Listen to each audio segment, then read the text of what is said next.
إياكم يا شعب مصر، إياكم أسمع مواطن مصري بيشتكي من ارتفاع الأسعار. إياكم. البلد فيها فلوس، الناس أغنياء جدا جدا جدا جدا جدا بشكل غير عادي، بالأخص سكان مصر الجديدة. البنزين غالي جدا، بيسلموا عربياتهم لعيالهم لأطفالهم يلعبوا بيها في الشارع ويدوسوا الناس ويشقطوا الحريم. بيسلموا عربياتهم لأطفالهم سواء ولاد أو بنات.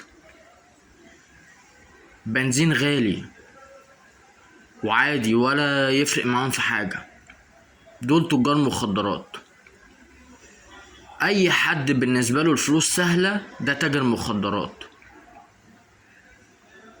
إياكم إياكم إياكم أسمع مواطن مصري بيشتكي من رفع الأسعار. إياكم. المواطن اللي هيشتكي من رفع الأسعار ده إخواني جاسوس.